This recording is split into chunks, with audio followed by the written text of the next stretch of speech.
The phone rings in the middle of the night. Another threat, another promise of death. Dr. Martin Luther King Jr. sits at his kitchen table, exhausted, hands shaking, wondering if this path, this peaceful path, is going to get him killed. Outside, America is burning with rage. Inside, King is wrestling with fear. What most people remember is the dream. What they forget is the strategy, the sacrifice, and the soul behind it. How did nonviolence survive in a violent nation? And what did it really cost the man who led it? This is the untold story of Dr. King's dream. From the Untold Spirit. When Americans hear Martin Luther King Jr., they think of one moment, August 28, 1963, the Lincoln Memorial, a voice rising over 250,000 people. I have a dream. But that speech wasn't a miracle. It was the result of years of planning, suffering, and deliberate moral combat.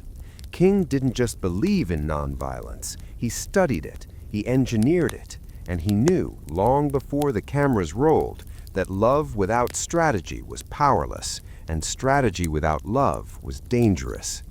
In the 1950s and 60s, America was not calm. It was tense, armed, segregated by law and by fear. Many Black Americans were losing patience. Some argued that violence was the only language America understood. King heard those arguments every day, even from people who loved him, but he chose a harder road. Inspired by Jesus and by Gandhi, King believed nonviolence wasn't passive, it was confrontational. It forced the oppressor to face himself. It exposed injustice without becoming it. But this choice came with a cost.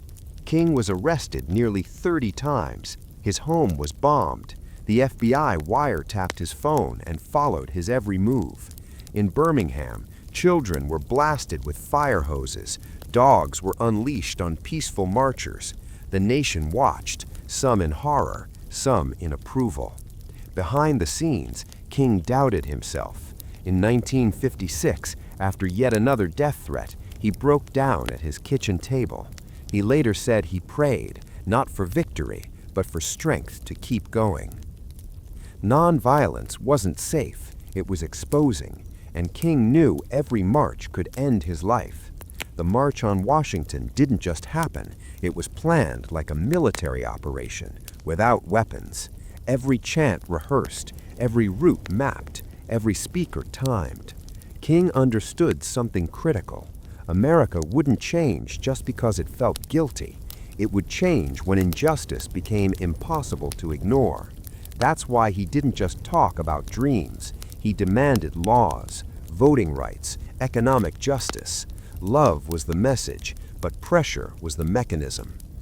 The Civil Rights Act of 1964, the Voting Rights Act of 1965, monuments of progress.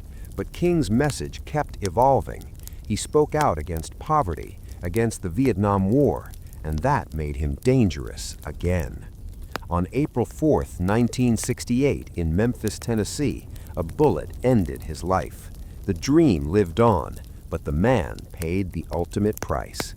Dr. King's dream wasn't soft, it was disciplined, it was strategic, and it demanded courage from both the oppressed and the comfortable. He showed us that real change doesn't come from hate, but it also doesn't come from hope alone. It comes from love with a plan. History remembers the speech, but it often forgets the sacrifice behind it, and that is the Untold Spirit.